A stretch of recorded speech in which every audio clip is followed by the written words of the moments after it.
pulled from the ocean and prepped to fly again. So much of what makes Falcon 9 remarkable happens in flight. Those stages separating, the first stage landing itself on a drone ship in the middle of the ocean, the ferry parachuting back, all to get ready for another flight to space. Every part of Falcon 9 is part of a larger design that comes together to do one thing: escape gravity. And that is the first step in building our multiplanetary future. At T-minus 6 minutes and 23 seconds, Falcon 9 is tracking no issues, and our payload is looking healthy. Falcon 9 has been loading propellant since T-minus... Stage 1, RP1 load is complete. Good call out there. We've been loading propellant since T-minus 35 minutes, and we're expected to finish loading at T-minus 2 minutes. If for any reason we don't launch today, we do have a backup opportunity tomorrow at 1:57 a.m. Eastern Time. Next up in the countdown, the transporter erector, or the TE, will begin to retract away from Falcon 9. That's the large truss structure that you see standing next to the rocket. It's hinged at the base and is connected to the launch mount beneath the first stage. First, we'll see the clamp arms open around the second stage. Then the TE will begin to pivot back, slowly swinging away from the rocket. It'll reach its full recline by T-minus 3 minutes and 40 seconds. You might also hear the TE called the Strongback. It's the same structure, just referred to as a different name. The TE also does...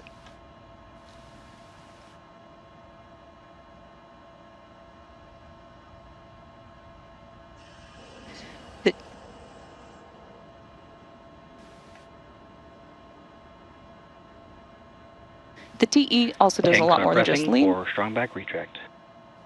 Good. So it sounds like we're going to go for Strongback retract. It's going to start to lean away from the rocket now.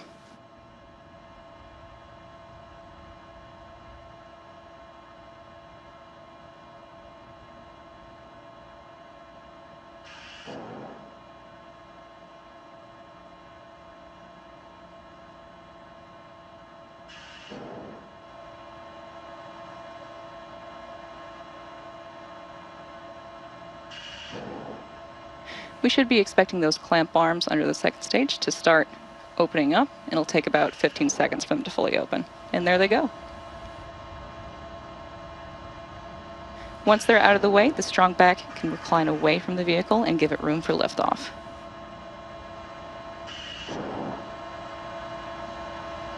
Looks like the arms are now open and the rocket is free.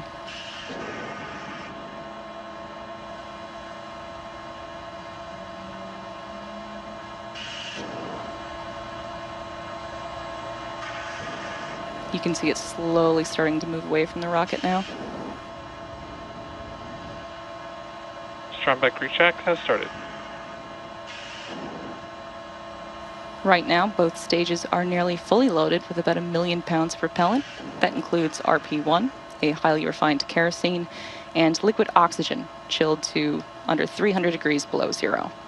Propellant is loaded late in the countdown, and that's intentional.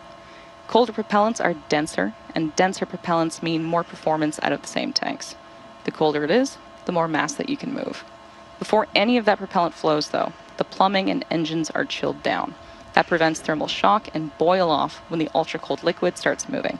You might also hear that referred to as engine chill.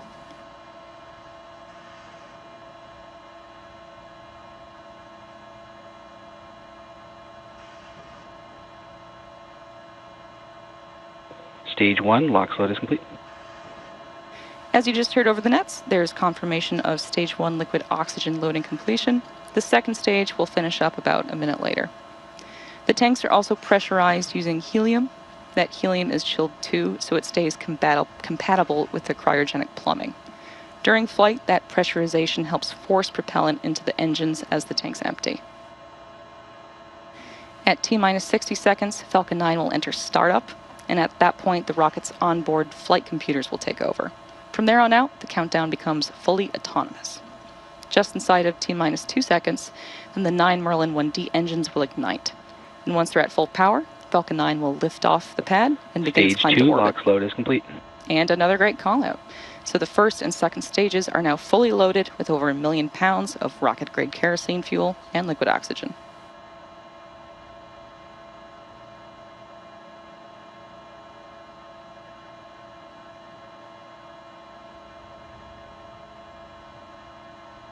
You've probably noticed those white clouds that are venting from the rocket. That's not smoke, it's actually condensation. As the liquid oxygen warms slightly inside the tanks, some of it boils off. That gas is then vented to manage the pressure. When the vented oxygen hits the warm, humid Florida air, it instantly condenses into those clouds. It's the same principle as your breath on a cold morning, just on a much, much bigger scale.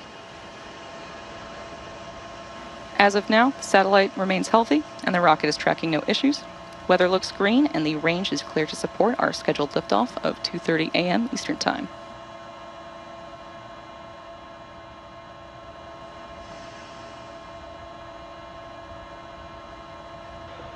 Falcon 9 is in startup. At this point, the autonomous flight computers have taken over the launch countdown, and stages 1 and 2 are pressurizing for launch. Finally, we're waiting for the final go directive from the launch director. The launch director is go for launch. We just heard that we're a final go. With that, Falcon 9 is fully fueled in startup and heading into the final seconds before launch. Let's listen in to the countdown. 30 seconds.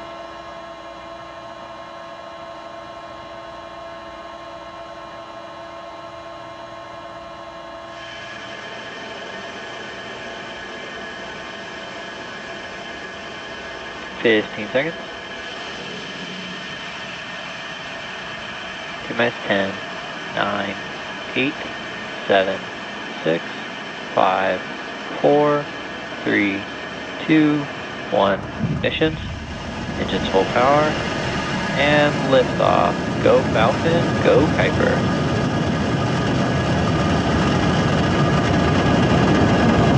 The vehicle is pitching downrange.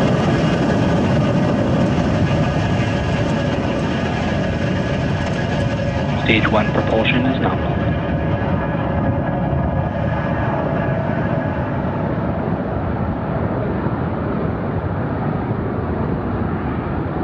At T plus 30 seconds and counting, Falcon 9 has successfully lifted off from Space Launch Complex 40 at Cape Canaveral Space Force Station. In just a few seconds, we'll throttle the engines down in preparation for max Q, the period of maximum aerodynamic pressure.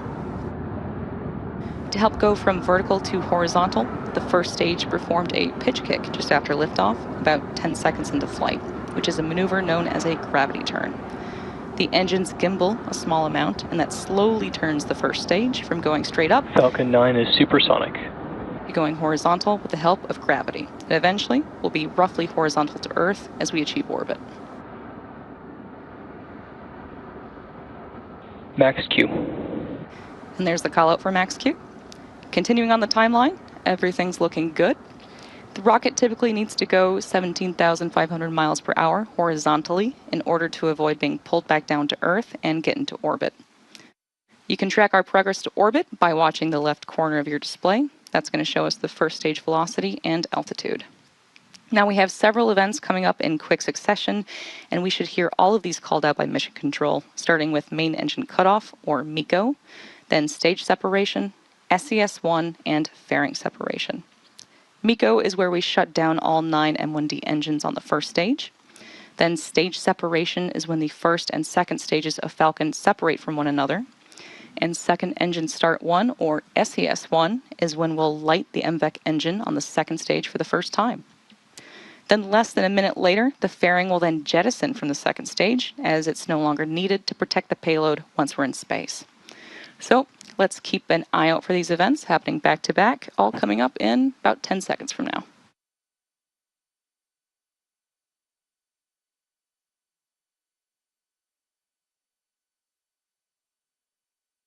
MECO.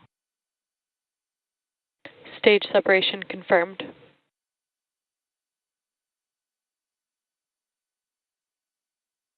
Stage 2 startup.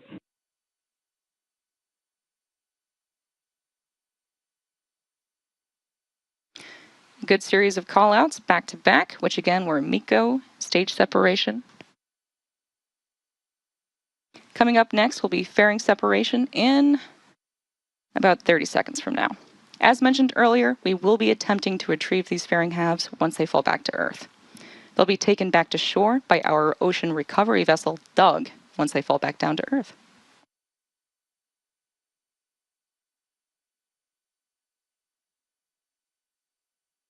And we should be hearing that call out for fairing separation in just about 10 seconds from now.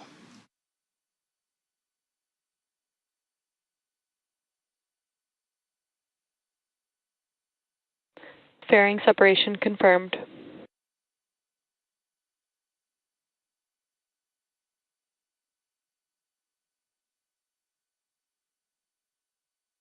Here's a good call out for fairing separation.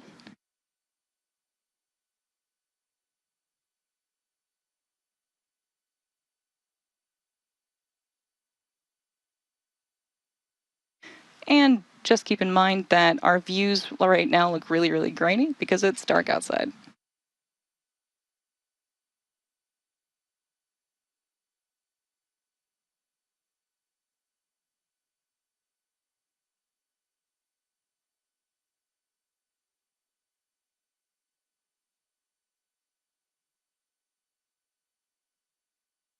We are T plus 4 minutes and 26 seconds into today's mission.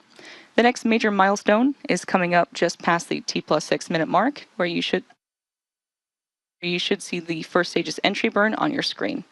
To start the entry burn, we will relight 3 M1D engines on the first stage, starting with the center engine, known as E9, followed shortly by the E1 and E5 engines.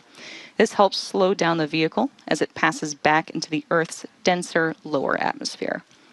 We need to slow the rocket down to reduce re-entry forces, which then helps us recover and reuse the first stage. We're still over a minute away from the beginning of the entry burn, and you can check out the telemetry on the bottom of your screen and see that our second stage is still picking up speed and heading towards its destined orbit. On your right screen, you can see that engine burn, and the left side, you can see the first stage decelerating and making its way back to Earth.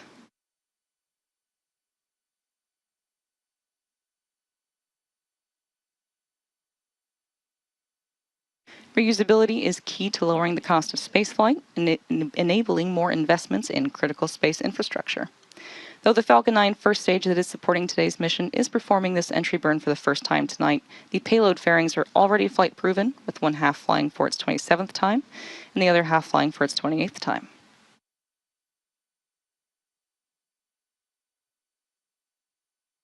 We're about 20 seconds away from the beginning of the entry burn. If you like, you can check out the telemetry on the bottom of your screen, where you can watch the graphics light up as the engines do.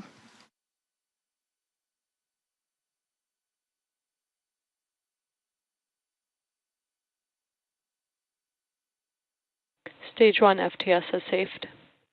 Stage 1 entry burn startup.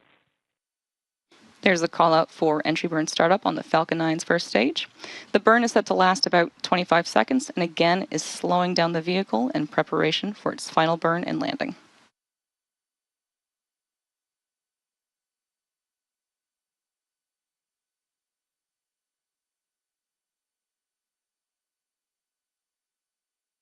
Stage 1 entry burn shutdown. And there's the call out for entry burn shutdown, the completion of the Falcon 9 first stage's entry burn. Coming up next will be the first stage's landing burn, Stage 2 FTS has saved. which is going to start a little over a minute from now. The Merlins on the Falcon first stage are optimized for sea level, and these achieve 190,000 pounds of thrust each during ascent and descent. The single MVAC engine on the second stage has a much wider nozzle and is optimized to operate in space, producing over 220,000 pounds of thrust in vacuum. Coming up next, we'll start our landing burn on the first stage, followed quickly by the MVAC engine shutdown on the second stage. Coming up next, in about 40 seconds, we'll have the start of that landing burn of the first stage. The landing burn... Stage 1 transonic. The landing burn is the final burn of the Falcon 9 booster, used to reduce the remaining speed of the vehicle for a gentle and precise landing on our drone ship, a shortfall of gravitas. And we should be hearing that call out for the first stage landing burn in just a few Stage moments 2 from is now. in terminal guidance.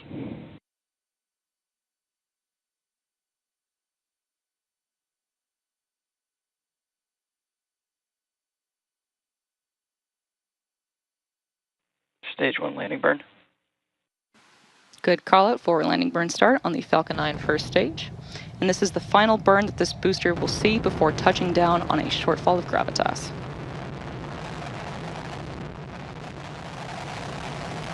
Stage 1 landing leg deploy.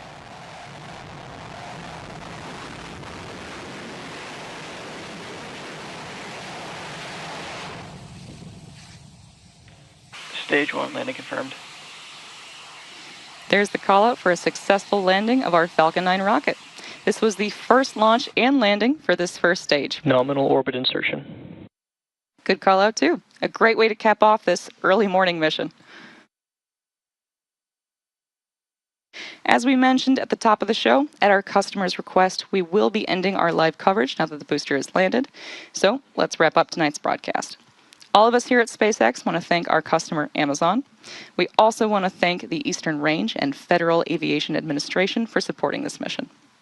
If you're interested in more launch coverage, be sure to check out spacex.com/launches for the most up-to-date information. And remember to follow at SpaceX on X. Thank you for tuning in, and we'll see you again soon.